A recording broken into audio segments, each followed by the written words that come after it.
Want to understand native conversations even if you're a beginner? Well, there is an easy way to do it.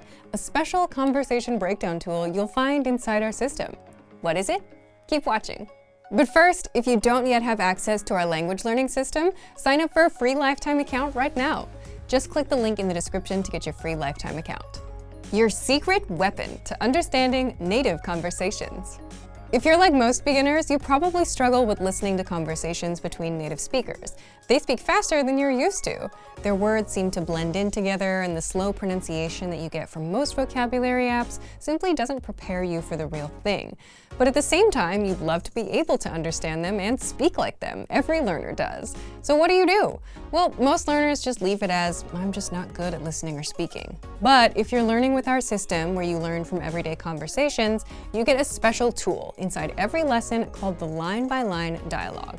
You'll find it inside all of our audio lessons, and it helps you master the conversations in the lessons fast, even if you're a beginner. So how do you learn with it? How to learn with the line-by-line dialogue. So what the line-by-line dialogue does is it breaks the lesson conversation into manageable chunks, one line at a time, and you'll find it right below the lesson. Here's what you can do. First, instead of getting overwhelmed by a whole native speed conversation, you can just listen to each line one at a time, as many times as you want. Just press the play icon. You can also read along as you listen so that you don't miss a word. And you can also review the translations to understand the meaning.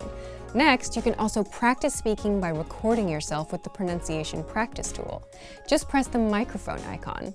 This records you saying the line and plays it side by side with the native version. That way, you can compare your pronunciation with the native speakers and keep refining it.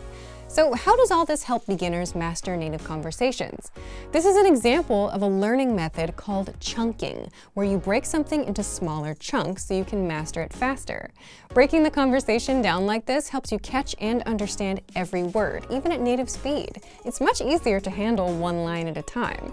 For best results, listen to each line 4 or 5 times before moving on. Practice saying them just as much, whether it's reading out loud, shadowing the audio, or recording yourself. Then you can go back and listen to the whole conversation and easily understand everything. And as a bonus tip, you can use the line-by-line dialogue to practice writing too. Copy the lines into a notebook to reinforce what you've learned. So if you want to learn the language and get access to these learning tools and our learning system, sign up for a free lifetime account right now. Just click the link in the description to get your free lifetime account. Hi everyone! In this lesson, you'll practice your listening skills with one classic story told in 2 surprising ways. Listen carefully and tell us which version you prefer. Let's begin. Golden Goose 2.0, The Maker. In an old studio, a girl found an old robot. She charged it and turned it on.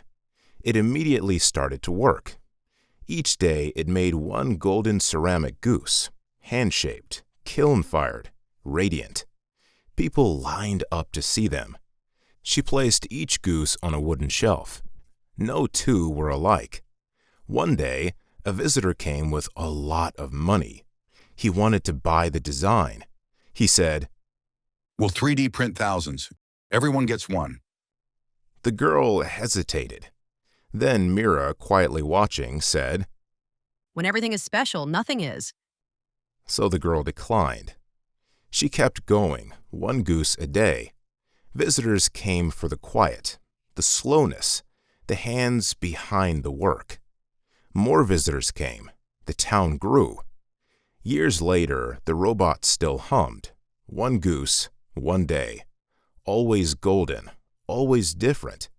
A sign above the shelf read, "Give it time and it will grow." Now, here's a different take on the same story. Listen closely to see how it changes. The Goose That Laid the Golden Eggs 2.0, The Lost Value. In a forgotten shed, a boy found an old robot. Each day, it drew a beautiful golden goose, just one. The art was stunningly beautiful. He posted the art online. It went viral. The art was very popular. One a day wasn't enough. Dorian, quietly watching from the side, said, "This is your chance to get rich." He had an idea. He scanned the images, minted NFTs, started Golden Nest, thousands of copies, thousands of buyers. The market exploded. But soon, everyone had a golden goose. Collectors stopped caring. The magic faded. The value dropped. The boy begged the robot for new art. The robot paused, then drew a beautiful golden goose. The boy stared at the image. It was the best thing it had ever made. Great listening! Which version did you prefer and why? Share your thoughts in the comments below. Want to speak real English from your first lesson? Sign up for your free lifetime account at EnglishClass101.com. Hi everybody, my name is Alicia. In this lesson, I'm going to talk about 3 uses of get. I made a previous video about the word get that covered 3 different uses of this verb, so you can take a look at that video for some other ways that you can use this word. Let's get started with this lesson, with the next group of meanings. Okay, the first use of get that I want to talk about in this lesson is arrive. So we can use the word get to mean arrive. Arrive tends to sound a little bit formal or a little bit more polite. So we use get a lot in everyday conversation. So some key points about this use. We use with to before the location. So get to plus the location.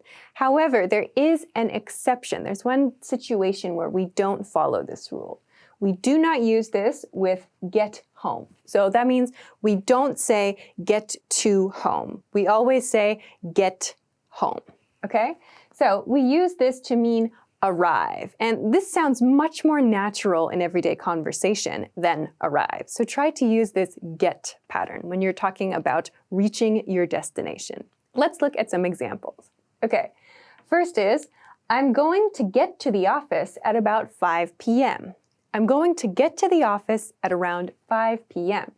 So this get to means arrive. So I'm going to arrive at the office at about 5 p.m. So we can replace get to with arrive at, and it stays the same. The meaning stays the same. So again, the difference here is just that get to sounds much, much more casual, much more common in everyday conversation. It's 100% correct to say I'm going to arrive at the office at about 5 p.m., but it just sounds a little more polite. So I recommend this pattern for everyday use. Okay, let's look at the next example. We didn't get home until midnight. We didn't get home until midnight. So here, we're using this get home pattern. I talked about we use this get home as an exception. So no to here. Not we didn't get to home until midnight, but we didn't get home until midnight. So we have this negative sentence pattern. That means it doesn't mean that we didn't get home at all. It means we were not able to reach home, or we did not arrive at our home until this point in time, until midnight. So we didn't get home until midnight. Again, we could use the verb arrive in this sentence. We didn't arrive at home until midnight. So we can use that, yes, but this sounds much more natural for everyday conversation. Okay, on to our next example. I'm going to get there in a few minutes. I'm going to get there in a few minutes. Okay, let's take a look at this sentence. There's one part in this sentence I want to focus on.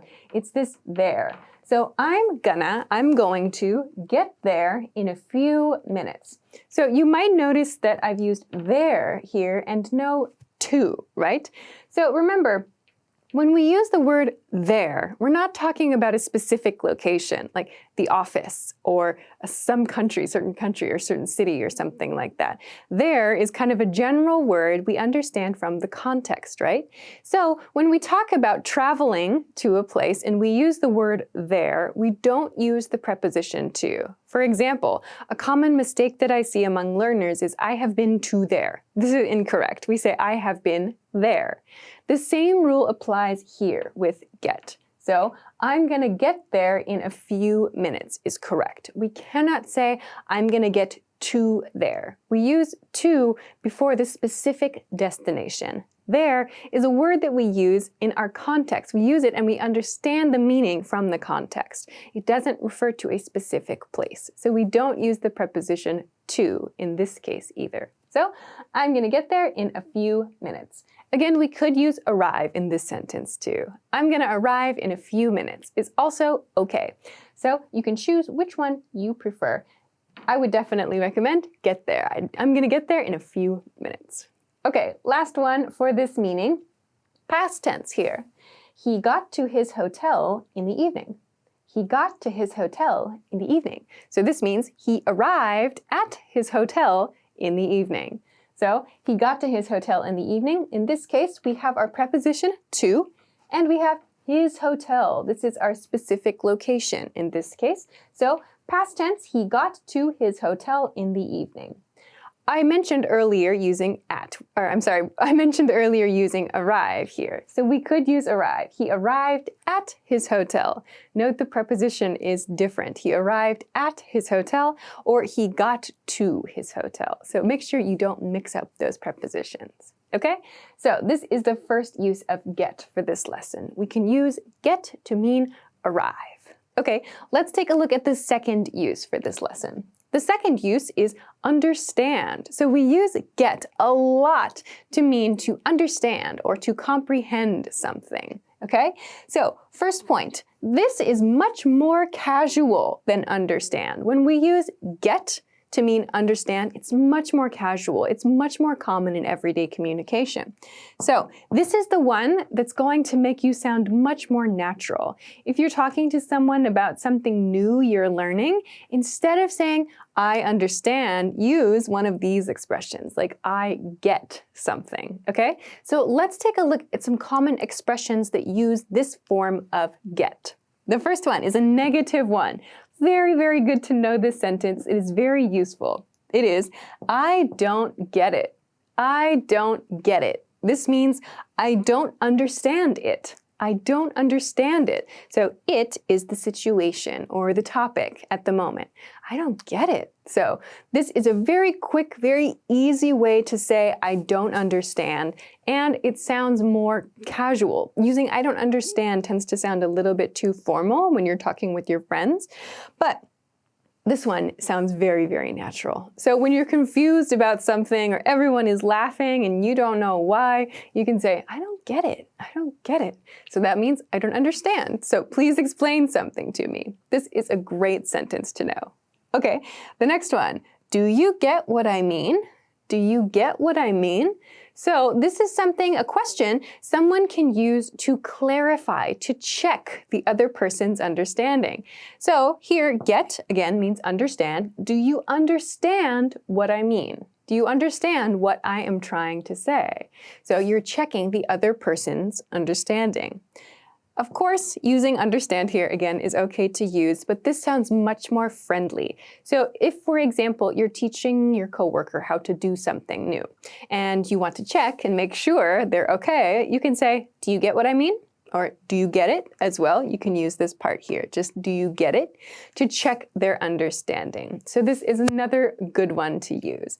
This do you get what I mean? So this what I mean refers to my intentions. Do you understand the thing I'm trying to say? Do you understand the point I'm trying to make? Do you get what I mean? That's what it sounds like at native speed. Do you get what I mean? So it sounds very, very fast. Do you get what I mean becomes, do you get what I mean? Okay, let's go to our next one. The next one, another good one when you're learning how to do something or teaching someone how to do something.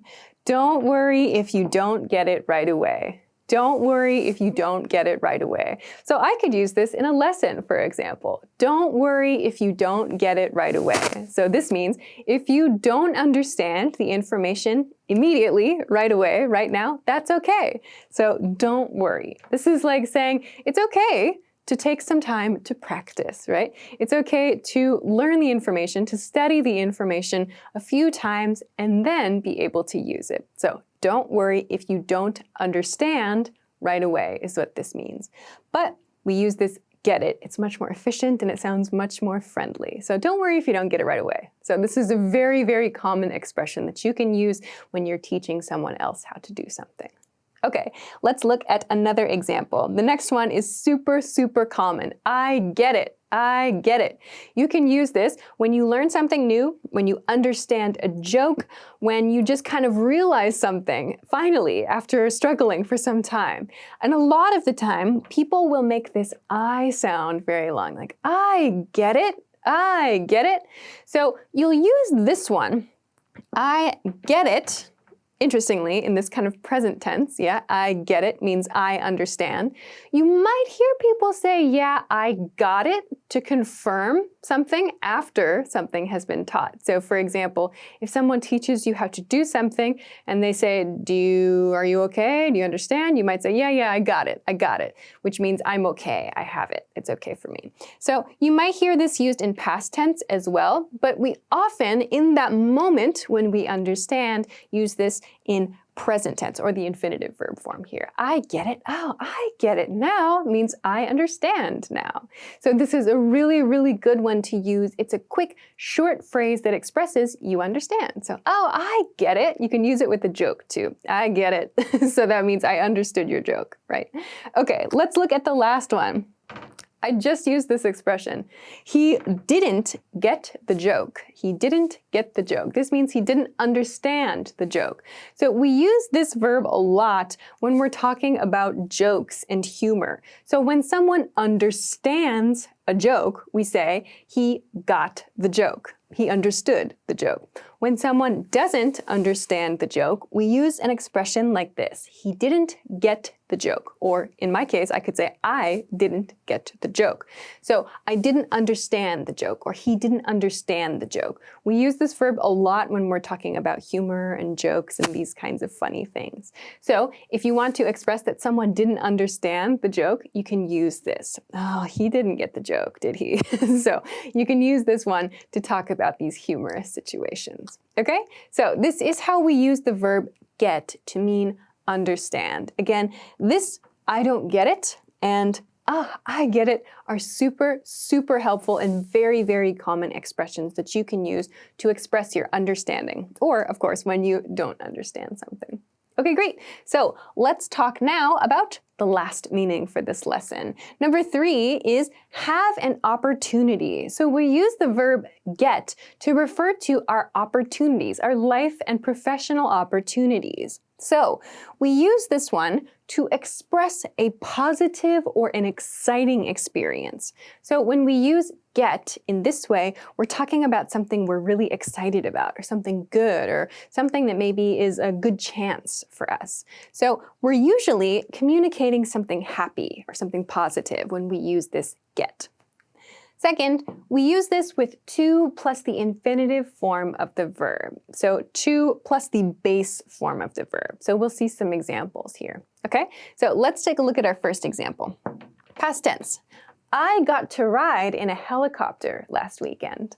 I got to ride in a helicopter last weekend. So this got right here, past tense get, I got to, in this case, ride is my infinitive verb. So to ride, I have the infinitive form following get, in this case, got. So I got to ride in a helicopter last weekend. This use of get expresses an exciting opportunity, some kind of positive or fun experience. I got to ride in a helicopter last weekend.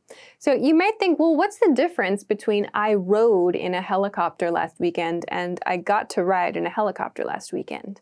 When we include this got to, I got to ride in a helicopter last weekend, it sounds like we got the privilege, or we got the exciting opportunity to ride in a helicopter this weekend, or last weekend, sorry. So when you say I rode in a helicopter last weekend, it sounds like a basic report. Maybe your voice is really excited and you say, I rode in a helicopter last weekend. That's fine. If you really want to communicate that exciting opportunity feeling, you can use the verb get. So in this case, I got to ride in a helicopter last weekend. This shows that you're excited about what happens. Okay, let's look at another example. We get to go on a free vacation. We get to go on a free vacation. So in this case, you've received a free vacation. That's super exciting, right? So if you want to express this to your friend, you can say, we get to go. So here's my infinitive. We get to go on a free vacation. So again, this use of get is like saying we get the opportunity. We get the exciting opportunity to go on a free vacation. So this communicates that excited feeling, that feeling of a good opportunity somehow. We get to go on a free vacation. Okay, let's look at one more example, a question in this case. Did you get to talk to any celebrities at the VIP party? Did you get to talk to any celebrities at the VIP party? So celebrity means a famous person. Did you get to talk to? So get to, talk to, the prepositions, there are two tos in this sentence, that's okay. Did you get to talk to any celebrities at the VIP party? So again, this is asking a question about someone's potential exciting opportunity. So it's like saying, did you get the chance or did you get the opportunity to do this exciting thing? Did you meet any famous people? Did you talk to any famous people? So did you get to? Again, including this get to makes it sound more like that's kind of an exciting opportunity, an exciting chance in some way. So you could say, did you talk to any celebrities at the VIP party? That's 100% correct. But if you include, did you get to talk to anybody? It sounds like you had some kind of cool chance to do something. So this is a very small point, yes, but it communicates that feeling of excitement. So when you're reading and when you're hearing about people's good news, listen for this get or got in past tense, because that shows a little bit extra, right? It shows that they're excited or they feel really, really positive about that experience. Okay, great. So those are 3 different uses of the verb get. So we talked about how to use it to mean arrive, along with the preposition to before a specific location. We talked about using get to mean understand, and we also talked about using get to express an exciting opportunity. So as I mentioned at the beginning of this video, there are of course many other uses of the verb get, and I have another video all about this verb, about 3 more uses of this video. So if you want to get some more practice with some different uses, please make sure to have a look at that too. If you like this lesson, please don't forget to give it a thumbs up and subscribe to this channel if you haven't already. And if you have any questions, comments, or if you want to practice making some example sentences with this information, please feel free to do so in the comment section of this video. Thanks very much for watching this lesson, and I will see you again soon. Bye! Want to speed up your language learning? Take your very first lesson with us. You'll start speaking in minutes and master real conversations. Sign up for your free lifetime account. Just click the link in the description. Expand your vocabulary with our core 2,000 words ebook. It's free and packed with essential expressions that you'll use on a daily basis. Start building your vocabulary today. Click the link in the description below to download your free English ebook before it's gone. Do you know how to talk about arranging services in English? Welcome to 3-Step English Practice by EnglishClass101.com. In this lesson, you'll practice using have something done to arrange services. Let's look at the main dialogue. 2 people are having a conversation. How often do we have the equipment serviced? It depends, but every 6 months is good for most of the equipment. Got it. What about cleaning? How often should we have the carpets cleaned, for example? The phrase have something serviced uses the causative form have plus object plus past participle. This means you arrange for someone else, usually a professional, to do the service. For example, I had my car repaired yesterday. Let's practice with more vocabulary in this lesson. Here's a list of business service-related words. First is have something serviced. Have something serviced. Have something serviced. Tested annually. Tested annually. Tested annually. Facility operations. Facility operations. Facility operations. Coming up. Coming up. Coming up. Biennially. Biennially. Biennially. Do you know what have something serviced means?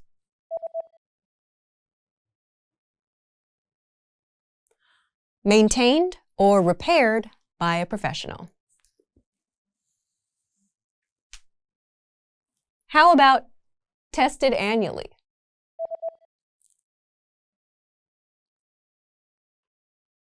Checked every year, formal register. And facility operations?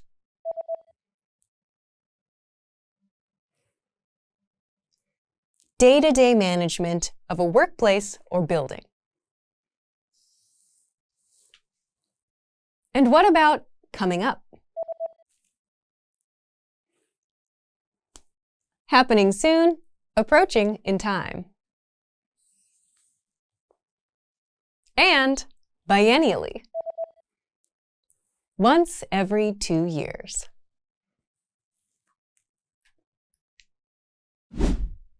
Let's do some multiple choice.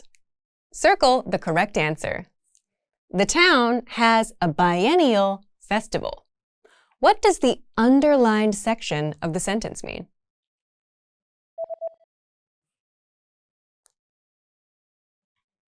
Every 2 years. Circle the correct answer. We need to clean the office biannually. What does the underlined section of the sentence mean?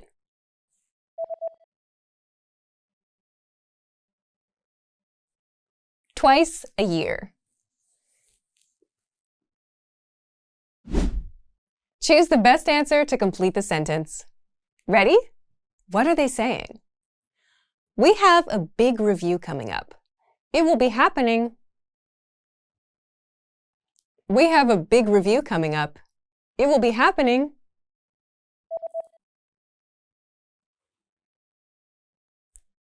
Soon. Soon. We have a big review coming up. It will be happening soon. We have a big review coming up. It will be happening soon. Choose the best answer to complete the sentence. Ready? What are they saying?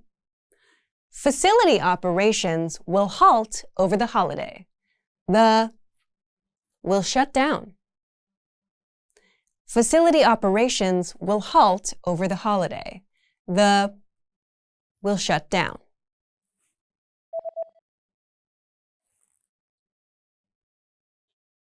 The day-to-day work will shut down.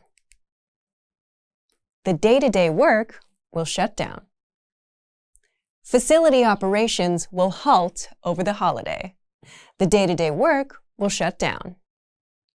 Facility operations will halt over the holiday.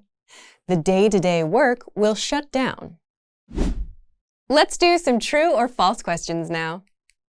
True or false? The printer needs to be serviced, so it needs to be catered to.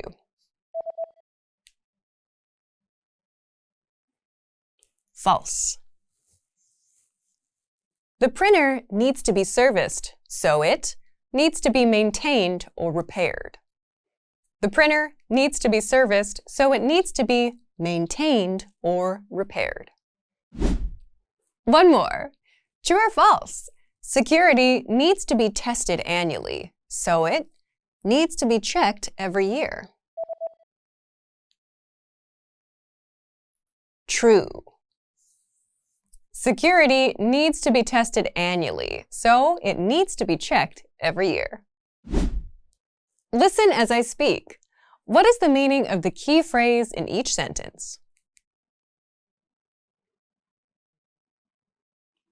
The printer needs to be serviced. Let's listen one more time. The printer needs to be serviced. Did you hear be serviced? Be serviced means repaired.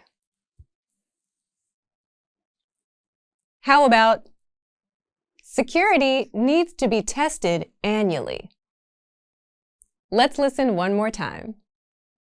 Security needs to be tested annually. Did you hear annually? Annually means once a year. Next, The town has a biennial festival. One more time. The town has a biennial festival. Did you hear biennial? Biennial means every 2 years. Next, we need to clean the office biannually. One more time. We need to clean the office biannually. Did you hear biannually? Biannually means twice a year. And we have a big review coming up. One more time. We have a big review coming up. Did you hear coming up? Coming up means soon. Now you know how to talk about arranging services in English. And now you can move on to the next lesson in the pathway on EnglishClass101.com. Want to speak real English from your first lesson? Sign up for your free lifetime account at EnglishClass101.com. Hi everybody, welcome back to Know Your Verbs. My name is Alicia, and in this lesson, we're going to talk about the verb write. Let's get started. Let's begin with the basic definition of the verb write. The basic definition of the verb write is to create characters on a surface. Some examples. Write your phone number here. I haven't written a letter in a long time. Now let's look at the conjugations for this verb. Present, write, writes. Past, wrote. Past participle, written. Progressive, writing. One note about this verb and the conjugations of this verb is about the past participle form. It's spelled W-R-I-T-T-E-N, but in pronunciation we tend to say written, written. We don't say written, written. It's very hard to say that quickly, so we use written instead. It sounds more like a D sound almost, so the T sound is very soft. When you're speaking, try to use written instead of written. It's very hard to say. So, one extra pronunciation point for this verb. Let's continue along to some additional meanings now. The first additional meaning is to communicate with written information. Some examples. The author wrote that he enjoyed the atmosphere of the restaurant. Write me when you get home.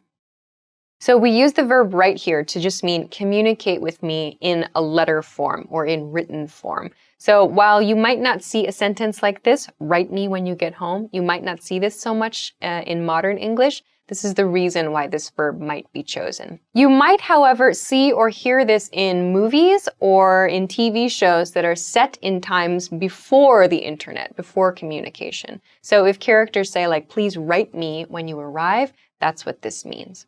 The first example sentence, however, shows a modern day example. The author wrote about the atmosphere in the restaurant. So that means the author communicated an idea in written form about the atmosphere of the restaurant. So if it's helpful for you, you can kind of think of the verb write as like say, but for information that's written down. So we use say for things that we verbalize, we actually speak. But when we're writing, we can use write kind of to report that. So the author wrote that he enjoyed the atmosphere of the restaurant is like saying the author said he enjoyed the atmosphere of the restaurant, but it's for written information, not spoken information. So we use write in this way. The next additional meaning is to compose music, to compose music. Let's look at some examples. Rachmaninoff wrote epic piano pieces. Have you ever written any music? So this use of write is specifically for music.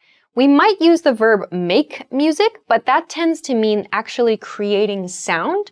When we're talking about writing music, we actually mean like putting pen to paper or using a software, for example, to create notes on a page. When we talk about writing music, it actually means like creating something for someone else to read in order to make that music. So writing music and playing music or making music can be different things. In the first example sentence, Rachmaninoff wrote epic piano pieces. Rachmaninoff is a very famous or was a very famous composer. So we use wrote to show that he composed. He actually put on paper all the notes, all of the markings to create these epic pieces. Epic means like really, really amazing, big, long pieces. In the second example sentence, it's a question. Have you ever written any music? So this is a question asking if the other person has the experience of putting a pen to paper or using software to record notes and other marks so that someone else can play that music. Let's move along to some variations with this verb then. The first variation is to write somebody or something off. This means to decide that someone or something is not going to be useful. Some examples. Don't write people off just because they're young. The company wrote off the project, saying it was a waste of time. All right, so when we write off a person or write off a thing like a project, it means we decide that that thing or that person is not useful or is not important. So this does have a very negative nuance about it. The first example sentence is a piece of advice. Don't write people off just because they're young. So another way of saying this sentence could be, don't assume or don't think that someone is useless or not important just because they're a young person. So in other words, you should treat everyone with respect, is kind of the idea here. Or don't assume that they don't know anything. In the second example sentence, though, it's a statement. So the company wrote off the project, saying it was a waste of time. Meaning the company decided that the project was not important or it was useless. And the nuance as well, the feeling here is that the project maybe is canceled or the project is suspended. There's some reason the project is not going to continue. So to write something off is to assume that it's just not worth your time. So this does have a very negative feeling. There's another similar use of this expression, to write something off, that's used when talking specifically about money. There are actually a couple different ways to use this, but one common way that it's used in business is to talk about accepting a loss. So for example, we tried to collect the debt from our client, but after months of no contact, we wrote it off as a loss. So to write something off as a loss, here it's past tense, wrote something off as a loss, means to accept a loss. So in business terms and money terms, that means to accept not receiving money. It's a loss. You're losing money. So this is very specific. It's used for money and perhaps for legal and business-related terms. So you might hear more commonly in media writing someone or something off in terms of not thinking they're important. But if you do hear it related to money and business and deals and trades, it could mean just accepting a loss, accepting a money-related loss. Let's move along to our next variation. The next variation is to write somebody up. This phrasal verb means to report someone in writing for wrongdoing. Examples. The manager wrote him up for repeated absences. The teacher's going to write us all up if you don't stop talking. So to write somebody up means to give a bad report of someone's behavior. So to write somebody up is used when someone did something bad or something against the rules, or they've made someone angry, like an authority figure angry, and they submit a report about that behavior. So it's a bad thing. To get written up means you did something wrong and someone reported that about you. We tend to use this in school or perhaps in work situations.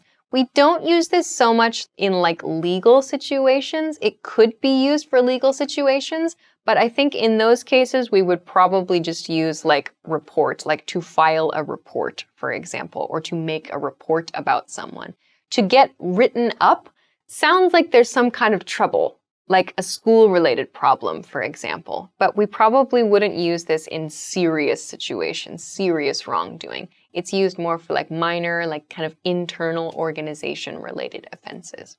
So in the first example sentence, we see a past tense example.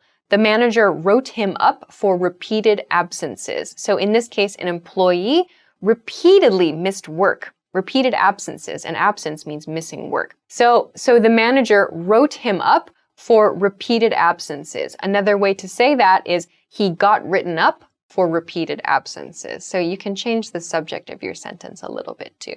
The second example sentence, though, is a bit of advice. It's a plea, a request to other classmates. The teacher is gonna write us all up if you don't stop talking. So the idea here is that maybe there are a lot of noisy kids in a classroom and one person is really worried about getting written up. So they say the teacher is gonna write us all up if you don't stop talking. So that's saying to the classmates, please stop talking. I don't want to get in trouble. The next variation is to write somebody out of something. This means to fail to include someone in a written document or other media. This is used when someone is expected to be included in the document or was included in that media in the past. Some examples. My parents wrote me out of their will. The actor's character was written out of the show. So let's look at the first example sentence. My parents wrote me out of their will. Let's look first at this vocabulary word will. Will used as a noun here refers to a very specific legal document. This document details, gives information about what to do if the person who wrote the will dies. So if I die, there's a document that explains what should happen, like with my house or with my money or with my objects, my possessions. That's a will. So when we write people into our will, which is the opposite of this expression, when we write people into our will, we include people in that process. So if I die, for example, I write my brother into my will and I specify my brother gets X, Y, and Z. That's writing someone into your will. The opposite here, however, is to write someone out of a will. My parents wrote me out of their will means my parents did not include me in their will. In other words, if my parents die or if something happens to my parents, I'm not going to get anything from my family. So this is kind of a common expression of surprise. Like we typically expect to be included in our family's wills as family members. So to be written out of a will is quite shocking for many people. The next example is the actor's character was written out of the show. This is used if an actor needs to leave a show or an actor is fired from a show, for example. In this case, it's not a written document. In this case, it's a piece of media, like TV, for example. So an actor who is written out of the show, or the actor's character who is written out of the show, means the people who are writing the show, writing the script for the show, choose to write the show in such a way that the actor's character disappears. So the actor's character is written out of the show. They are no longer a part of the story. So you might see this relating to like media scandals sometimes. We've seen a little bit of that over the last few years with people who are involved in scandals and then they have to be removed from their TV show. So we can use to write someone out of a show to explain that situation. All right, so I hope that you found a few new ways of using the verb write. Of course, if you have any questions or comments or want to practice making some example sentences with this verb, please feel free to do so. Also, this verb has a lot of phrasal verbs, so if you want some more information about this verb and the other ways you can use it, please check a dictionary. I highly recommend that. Of course, if you liked this video, please don't forget to give it a thumbs up, subscribe to the channel, and check us out at EnglishClass101.com for other resources for your English studies. Thanks very much for watching this episode of Know Your Verbs, and we'll see you again soon. Bye-bye.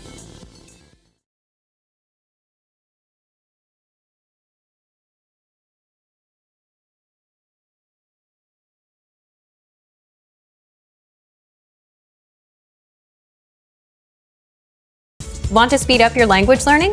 Take your very first lesson with us. You'll start speaking in minutes and master real conversations. Sign up for your free lifetime account. Just click the link in the description. Are you ready to learn 5 new English words? This week's topic is upkeep and improve. And there'll be a quiz at the end to test you on the words. So let's go. Reorganize. Reorganize. It's a verb that means to change the way something is arranged or structured to make it better or more effective. Here's an example. Reorganize the menu. Reorganize the menu. I'll reorganize the menu to spotlight seasonal dishes.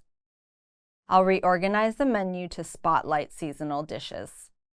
I'll reorganize the menu to spotlight seasonal dishes. Reorganize your photo gallery too. Foodies deserve a feast for the eyes. Let's review. Say this out loud. Reorganize. Reorganize. Say this out loud. Reorganize the menu. Reorganize the menu. Say this out loud.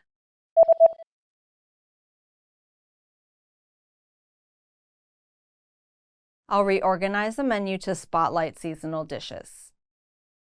I'll reorganize the menu to spotlight seasonal dishes. Upgrade. Upgrade.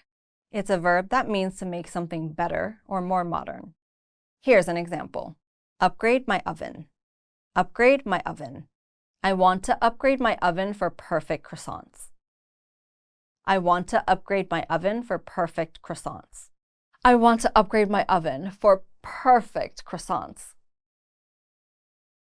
Balance cost and benefit before you act. Let's review. Say this out loud. Upgrade. Upgrade. Say this out loud. Upgrade my oven. Upgrade my oven. Say this out loud.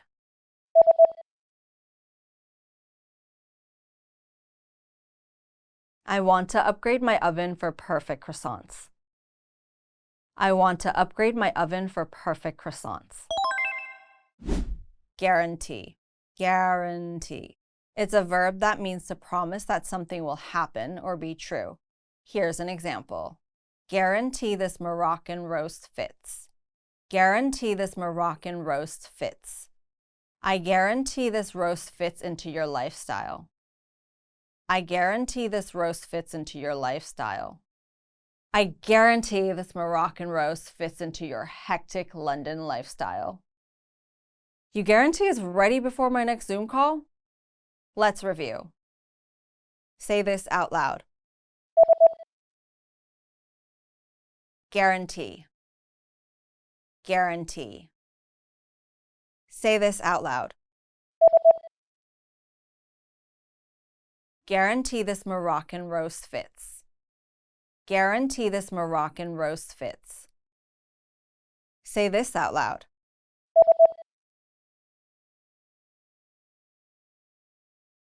I guarantee this roast fits into your lifestyle. I guarantee this roast fits into your lifestyle. Inspect. Inspect. It's a verb that means to look at something closely to check for any problems or to understand it better. Here's an example. Inspect each truffle. Inspect each truffle. I'll inspect each truffle for flaws. I'll inspect each truffle for flaws. I'll inspect each truffle for any hidden flaws. You'll inspect them? What tiny flaw would you even spot? Let's review. Say this out loud. Inspect. Inspect. Say this out loud. Inspect each truffle. Inspect each truffle. Say this out loud.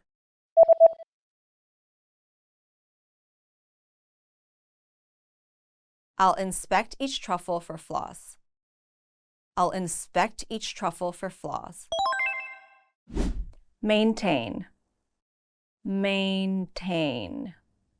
It's a verb that means to keep something in good condition or working well by taking care of it. Here's an example. Maintain these vintage burners. Maintain these vintage burners. I can't maintain these vintage burners. I can't maintain these vintage burners. I can't maintain these vintage burners. They die on me mid-sauce. Hire a pro to maintain them and avoid a health code disaster. Let's review. Say this out loud. Maintain. Maintain. Say this out loud. Maintain these vintage burners. Maintain these vintage burners. Say this out loud.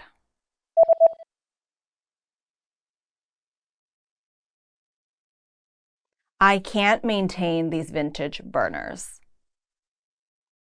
I can't maintain these vintage burners. It's quiz time. Let's see how well you remember the words from the last 5 lessons. Ready?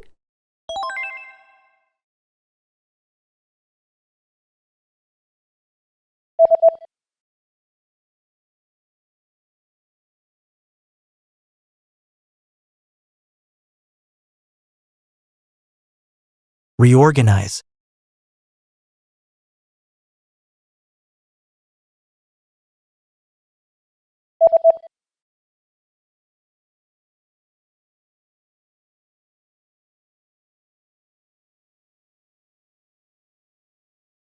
Upgrade.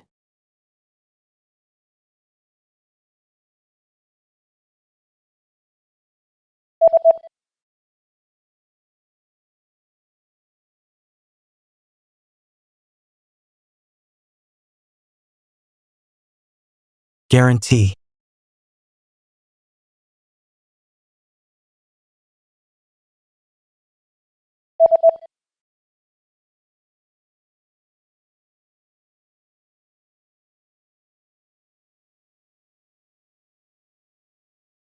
Inspect.